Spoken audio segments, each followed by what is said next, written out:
Welcome to another episode of Kiss My Assets. The transparency, the openness, the communication is more than you could expect. I'm sold. Don't let the fact that you don't know something or don't know enough about something hold you back. I knew I wanted to invest. What better way to invest than to invest in what I already know that I love, which is real estate. It was initially the 12% return, but it quickly turned into the people.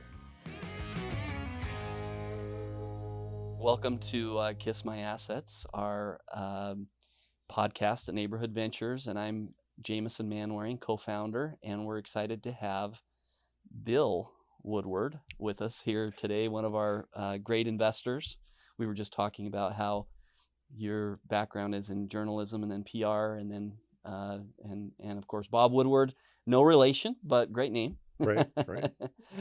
And we're going to talk a bit more about your background, and then we also have Heather Andrews, who works in investor relations. Hi, Heather. Hi. And whenever we have our investors here, Heather loves to come in and get to know everybody better, and she's also just comes up with some great one-liners. I'm very boring. Now there's pressure. And yeah, exactly. Now there's No. But I know I had one of my favorite phone calls with you, and I was like, he has to come. Oh. You made me feel good. So tell us a little bit about that. What Well, happened? he said lots of nice things about me. Oh, well, Right. there you And about us. And they're all true things. And so Very I want much him so. to come in. Yes. That's excellent. Well, Heather, one of the things that I've really appreciated about the Neighborhood Ventures opportunity is the advance notice that current investors get. And for some reason, some of the correspondence was going into my spam folder, and I didn't get the information about the venture on Central until the day after the preview opportunity. Okay. Yeah. And it sold And it so went very fast, Yeah. So fast. that I got out, I was locked out of it. Yeah. And so I called and said, is there any chance, because this happened to me one other time where there was somebody who was in line and then fell Yeah. out, and then I just wanted to see if I could be on deck. Yep. So, and especially for something in this part of town, because that's not too far from where we live, and we just love to see the investment back into the community where we live. Yep. And it's so refreshing, actually, to see a real estate company not be so quick to want to tear it down and start over and build something that doesn't align with the architecture or the history or the legacy of the community. And what you guys are doing is just completely in keeping with our vision for our own neighborhood in our own community. Yep.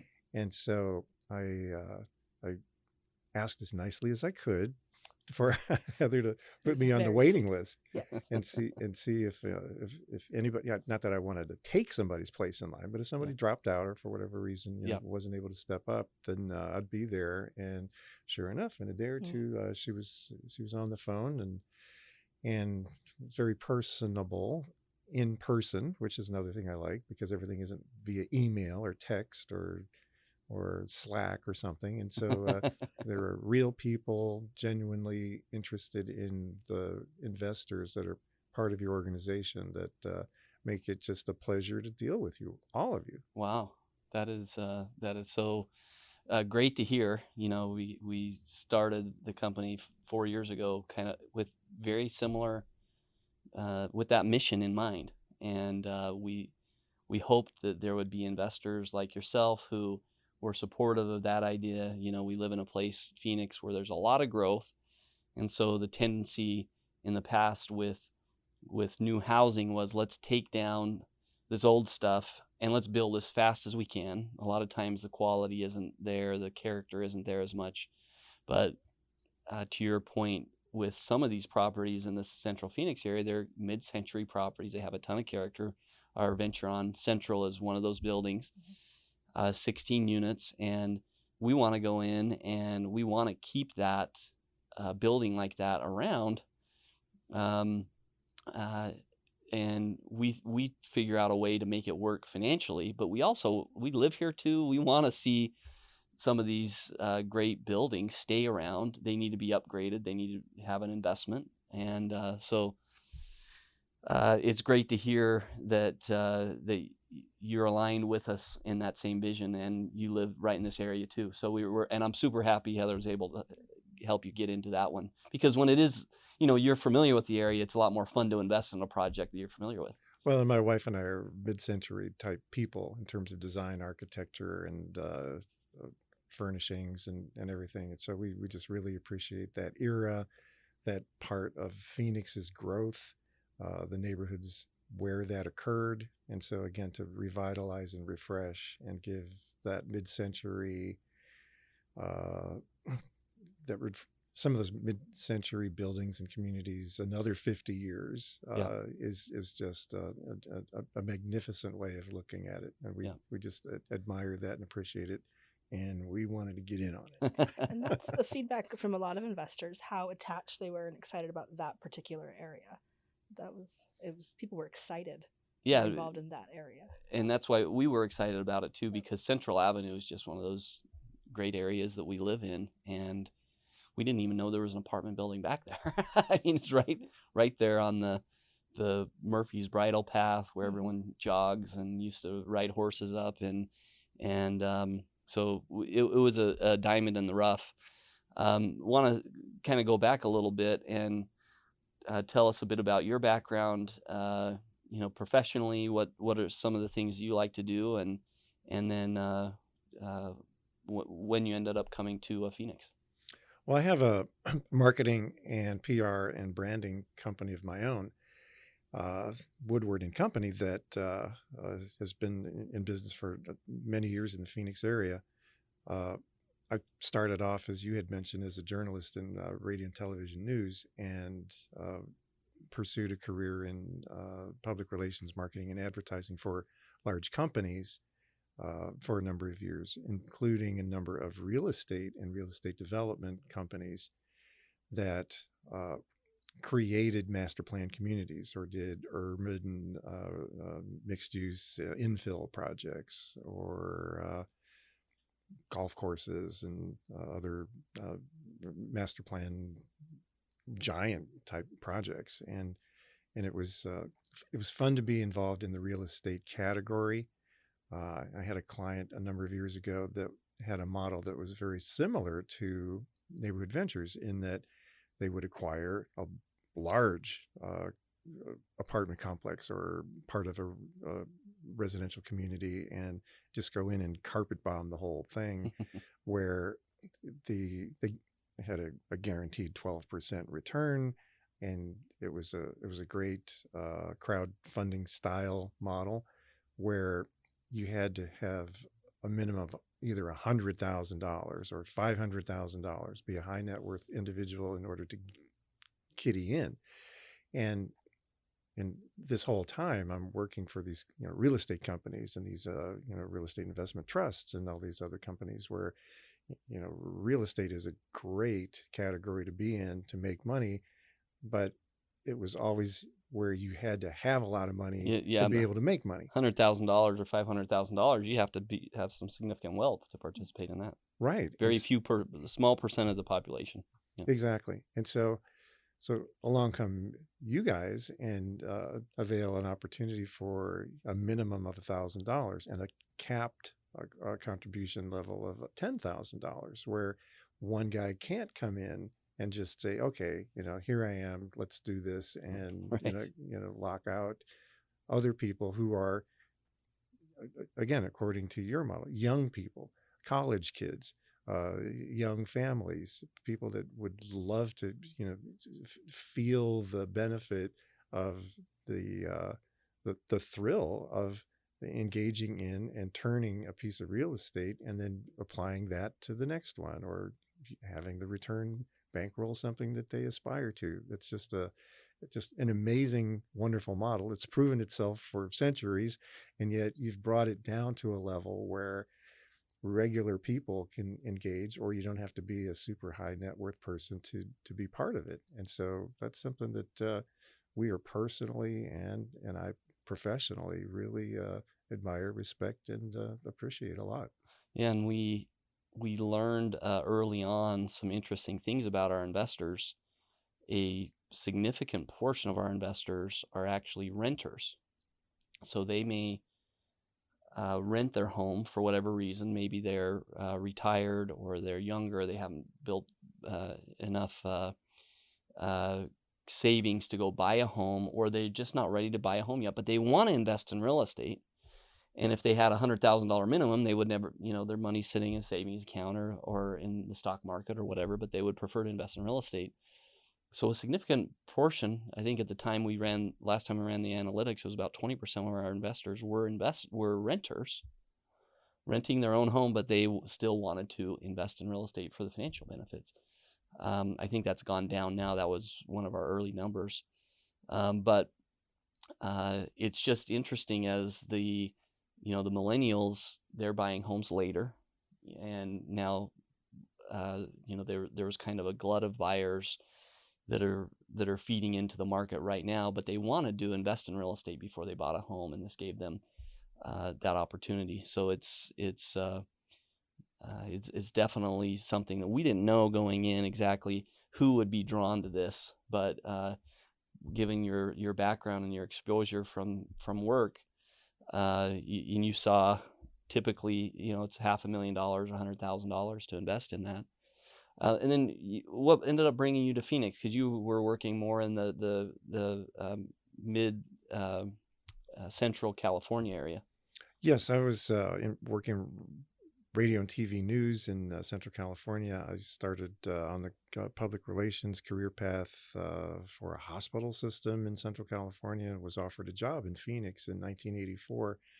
Moved here not thinking that I would stay that long, because all of my friends and a lot of my connections were still in California, but it was a good job opportunity, and Phoenix seemed like an okay place. Was that for public relations? That was a PR job for a larger hospital system that was based out of Phoenix, and then it just grew on me, and it became home. Phoenix was just a lot less crazy than California, and a lot more reasonable and a lot more affordable than California started turning out to be. And so I am just feeling very lucky and blessed to have had the opportunity to get here and get out of there.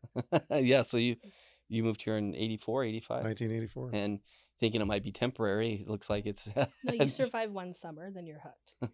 Well, I figured if you live in Bakersfield, California, like, what could be worse? Well, Phoenix. Yeah, exactly. So what was the news industry like? What are some kind of either some stories or some of your experiences in the industry that people on the outside might think is either funny or interesting? If you ever saw an episode of WKRP in Cincinnati, it was probably written by somebody who actually worked in a radio station, because it's all true. Is that a show on Netflix or what? No, it was like I watched reruns. Oh, okay. Yeah, it's a show that was on a I think probably in the maybe late 70s or early Okay. 80s, but it was about the crazy things that go on at a radio station, and it's all true, except that it might even be weirder and crazier. I saw it coming before it started really, before the snowball started getting bigger and rolling faster down the hill, and that was the shift from news and journalism to infotainment. And that was something that I found a little concerning at the time, and I find now to be, frankly, disappointing in terms of how much of the news business is more infotainment than information. Especially if you're, brought up as being a journalist, that you're unbiased, you deliver the news, you deliver, commentary of what's really going on. I could see how that would be discouraging to see more of the, going for ratings, going for what we call clickbait now, what's going to get people's attention. Right. But the proliferation of the use of video as a communications tool, I do think is an asset to the world as we know it. It makes communicating certain things a lot easier. Certainly the videos that you all produce are extremely well done. And again, that's another thing that's very impressive about Neighborhood Ventures is how thorough and transparent and accurate you are in rolling out an opportunity and providing the information and the details. And when you take a look at when one of the opportunities rolls out, there really aren't a lot of questions that need to be asked because you put it all out there and present it in such a thorough and entertaining and engaging kind of a fashion. It's really kind of cool to watch your videos and see what's coming up next. And that was something that I was taught in my finance career. Whenever we would prepare a company to go public, you have to think about everything. You look at everything, you dive deep, and then you put that all together for your potential investors in a way that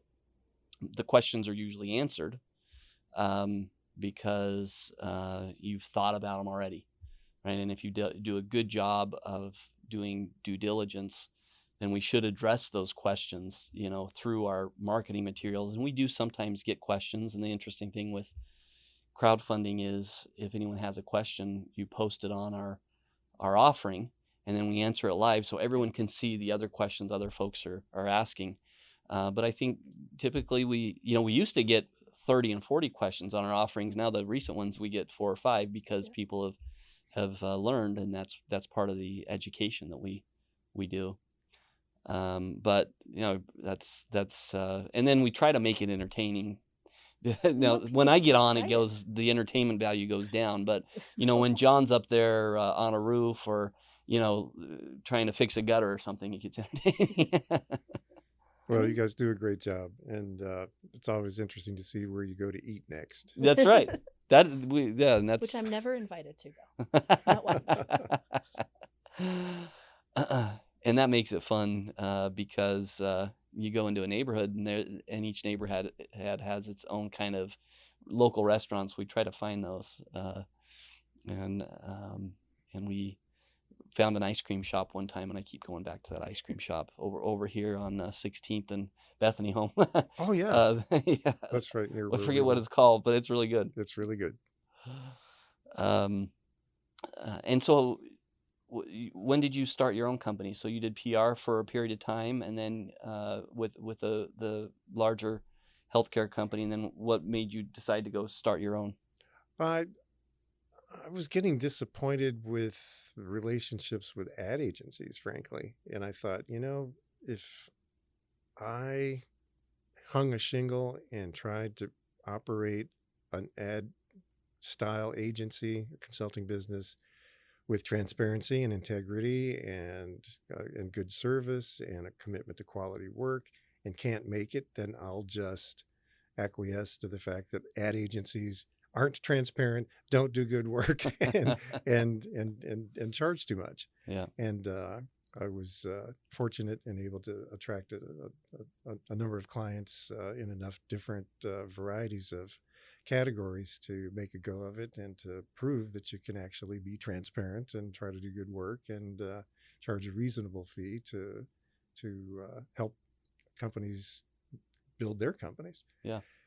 But it got to the point where it was like, wow, I'm helping companies make all kinds of money and I'm making a decent living. And yet the money seems to be in real estate and intellectual property. So I don't have a lot of time to think up, a new invention, but boy, how do I get into this real estate thing? And that's where a company like yours really opens that door and avails that opportunity. Yeah, and that's it. Real estate's one of those assets that there's actually a lot of work to it. If you buy a stock, you don't have to do anything; you just own the stock.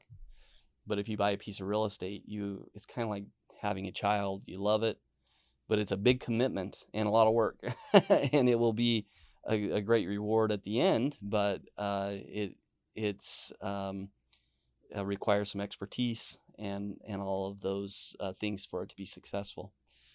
But it also has a great stability, and we've seen this a lot with inflation and what's been happening with the stock market because of what's happened this year. I was looking at today's stock market.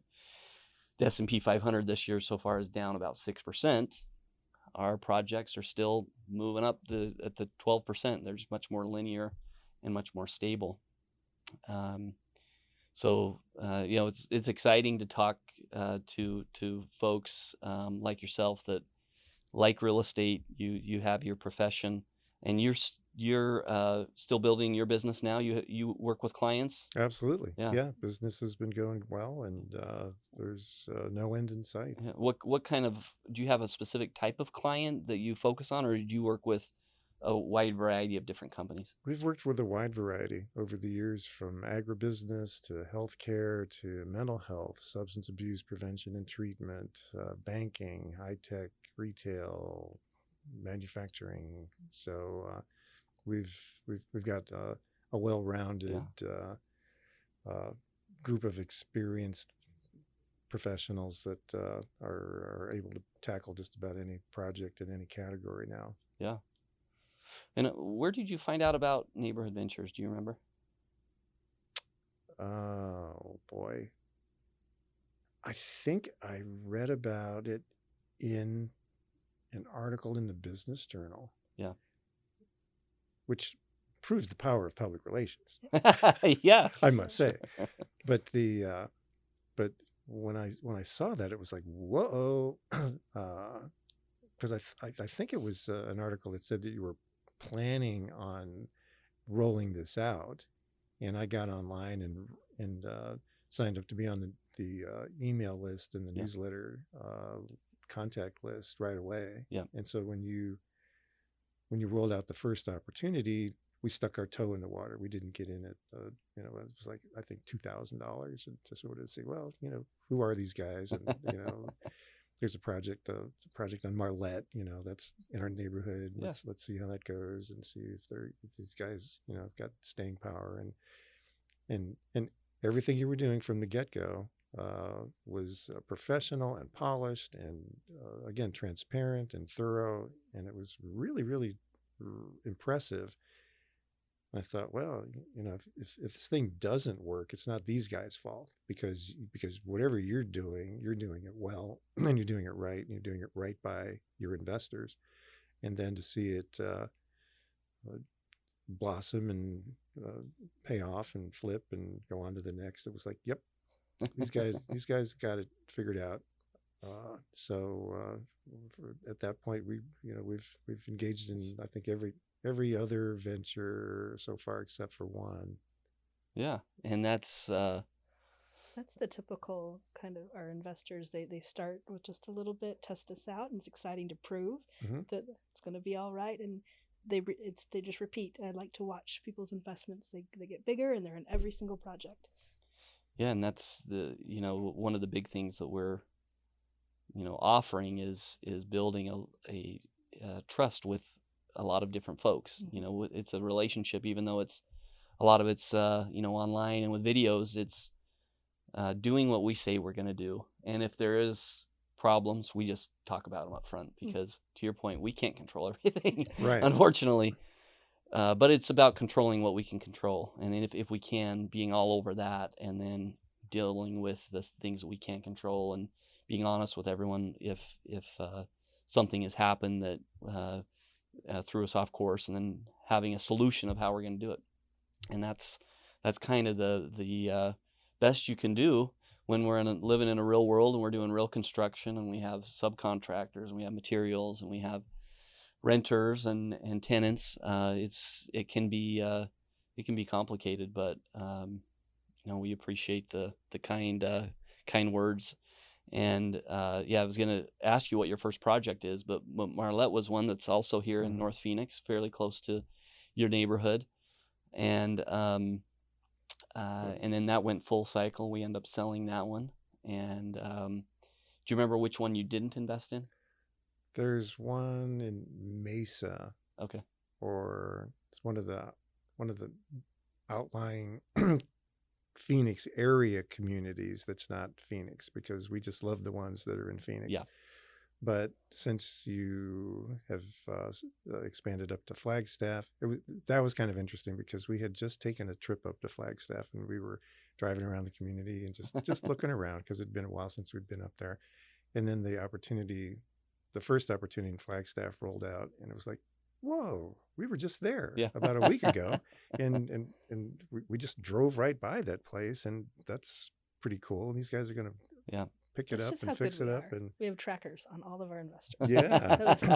And so that was a no-brainer. And then you mentioned the R word for a moment that struck a chord with me, and that's rental, and that gives me post-traumatic stress disorder regarding the several attempts that I've ever made to be a landlord, where I went in with a friend on a property, and then I've had a couple of properties that I attempted to oversee as the landlord, and that just never worked out right, because of all the variables and all the crazy people that rent your property and do all the damage that their deposits don't even begin to touch, when they move out, and you're right, it's like nurturing a child with chronic problems as they mature, and so it was there were several noble attempts that just didn't make sense for an individual to engage in, unless you were doing something like that on a much larger scale or with a bunch of other co-investors. And so it was like, man, when you guys showed up, it was like, this is pretty painless and pretty because we have to deal with all of those challenges. Somebody at the end of the day, somebody does, but thankfully we have great property managers, we have great maintenance folks, and inevitably, if you own a property by yourself, the air conditioning is going to go out at the worst time during family vacation, and you're somewhere else. It just is the way that it goes. And I think some of the individual owners, some of the ones who really do well at it, they're handy themselves and they really enjoy that. And for people like myself that are not, it gets overwhelming quick.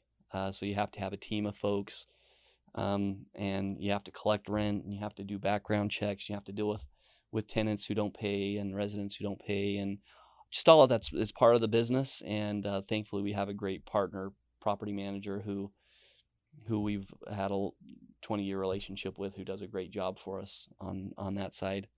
Because I'm thinking about some of those things that have happened that give me anxiety too, and properties that I've been involved in, and it's tough. It's tough. Real estate's a great asset, but there are hard parts about everything. Exactly. Yeah. I have one more question. Then Heather, any questions you have? But what about have you seen the morning show, the TV show Morning Show, that's out? It's on Apple Plus, but it's about with Jennifer Aniston, and it's about a morning show like the Today Show. And I've watched it, and I really like the show. I wondered if you'd seen it. I have not. Okay. But you must be asking, is that what it's really like? Exactly. I was just. Yeah, I'm probably. I'm sure it is, because if you saw the movie Anchorman, yes, that's like what it really was like. All of these parodies about what really goes on behind the scenes in the newsroom that just seem like outrageous and off the wall and really stupid. It's all real. Murphy Brown was the one that I choose to believe is most real. Murphy Brown purist. Well, Mary Tyler Moore. Yeah. There were several shows over the years that showed a peek into the operations of a newsroom and how zany it can be, and it's a high stress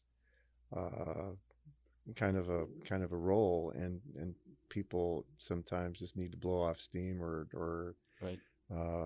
It's a category where black humor is rampant, because that's how you deal with tragedy sometimes, and so there's a lot of pretty sarcastic, twisted senses of humor that populate newsrooms, but that's how you survive sometimes, because you don't always see the prettiest things either. So, Right.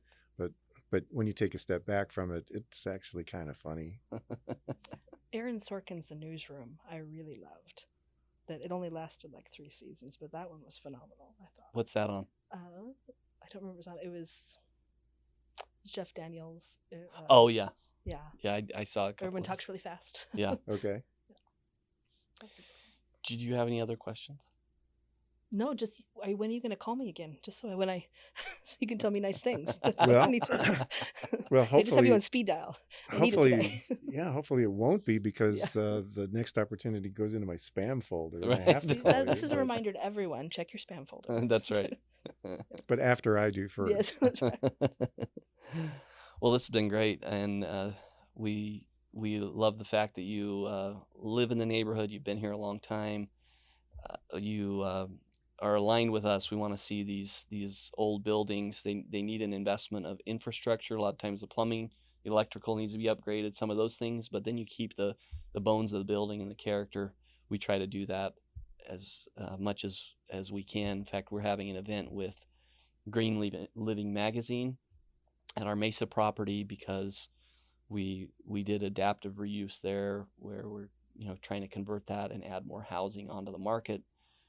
With all the shortage of housing, taking a hotel that has kitchens in all the rooms as suites and converting that to housing, which is what we're working with the city of Mesa on right now. But love that you've had a great experience with us, and that you're committed to the same things that we are, and that's it makes me really excited to talk about, because that's what makes everything work. Having folks support us like you are, and we hope to continue to do what we're doing. Well, I hope to continue to work with you. And I've got one question for you. Yeah, you bet. How many hours a day do you spend in the gym to develop those guns? Well, that's a great question. Because I'm a former weightlifter and bodybuilder, Okay. and I don't know if my biceps were ever as formidable as yours. You don't think this is just natural? It isn't. That's the thing. It takes work. And it's definitely my outlet for my stress and emotional health. But I go every day, but 50 minutes, and then I do cross swim, which is like CrossFit at the pool, and that's what I did today at noon, and that is my I love that. So for me, I just say I got to go every day, because I probably need it for my emotional health, and it does it for me.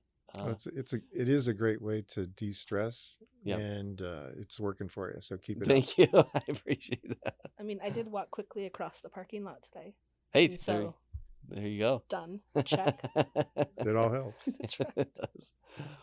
Yeah, this has been great. Thank you.